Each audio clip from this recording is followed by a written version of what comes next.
Mark Rogers TV taking in the Garnet and Gold game, Florida State spring game this afternoon.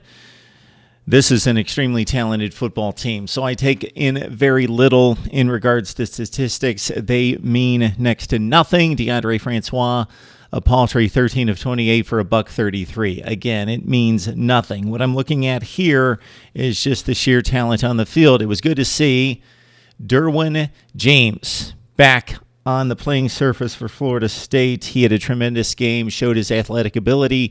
Of course, his versatility is almost unmatched in college football. He can play safety, nickel, corner, or defensive end. He was all over the place with 2 or 3 sacks. It's difficult to rate the sacks or even believe the box score because you touch a quarterback, you got a sack when most of these guys would get away a number of times. But Derwin James is a great talent that we expect to see for all of 2017 after missing basically all of 2016. The ACC Freshman of the Year defensively with 102 tackles in 2015. Okay, there were a couple of precautionary injury status situations that kept guys out of the game. Tavares McFadden, 8 interceptions last season. He has a shoulder injury. He's sitting out. Josh Sweat as well. Jimbo Fisher let us know after the game that those were precautionary decisions made. Of course, Dalvin Cook is gone, and a bevy of running backs will take his place. And it's an impressive stable of running backs for this Florida State team. Okay, you've got Ryan Green. He had a 20-yard play on the dive pitch the first time he touched the football, and he'll work into the mix. You've got Jacques Patrick, who had a tremendous effort on 2 consecutive plays in short yardage, also a 3rd and 1 play where he showed his muscle between the tackles when the offensive line got next to nothing in terms of space. Jacques Patrick had 64 yards rushing. Cam Akers may be the most impressive on this day. The 5-star running back in his first playing action that we've been able to see.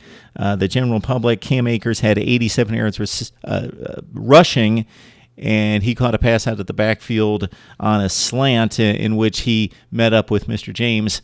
And Jimbo Fisher said after the game, it was no big deal. The media pointing to that play where we have the one superstar, the one potential superstar in Cam Akers meeting up. But Jimbo Fisher says it happens every day. Cam Akers, a dual threat quarterback in high school, will figure prominently into the rushing game. Again, 87 yards to lead the team. Tight end Ryan Izzo caught 19 passes for 227 yards and 1 touchdown. He's a tremendous blocker that's already been established. Expect him to factor more in the passing game this year.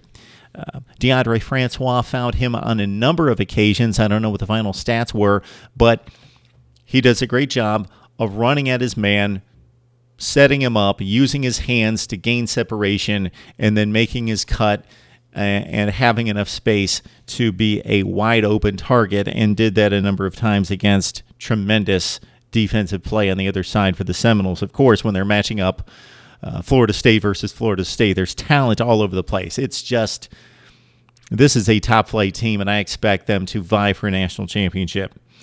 Not because of what I saw in the spring game. Look at this roster. It's loaded. Francois, he's going to be set. I expect him to contend for a Heisman Trophy potentially this year. The red zone offense is really a focus of Jimbo Fisher, and so successful during his tenure in Tallahassee. Last year, 55 of 57 times Florida State scored inside the red zone.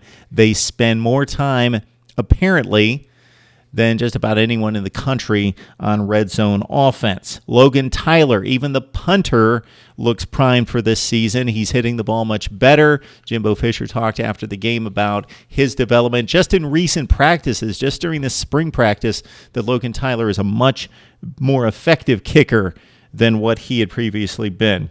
Brian Burns, top 5 strong side defensive end out of high school, out of Fort Lauderdale. He looks the part. He looks like he's going to be serious, and a serious problem for ACC offensive linemen, and in particular the boys at Alabama in week 1.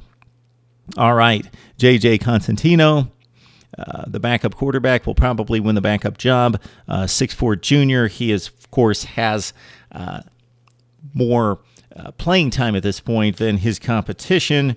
And Rex Ryan in the booth talked about Francois. I wanted to touch upon this point when we were talking quarterback play.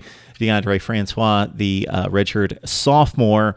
Rex Ryan would like to see him run more. I don't think Jimbo Fisher would agree with the former Jets coach, Bills coach as well, who showed us that, of course, he knows football, but needs to brush up on the college game and brush up on some of the players in particular. But Rex, you'll get there. All right, Florida State's loaded. This could be the number 2 ranked team in the country heading into the season, which would provide us with most likely the first number 1 versus number 2 matchup in the history of the AP poll in week 1 when Alabama and Florida State meet in Atlanta. Florida State fans would like to get your insight into your 2017 edition right here on Mark Rogers TV.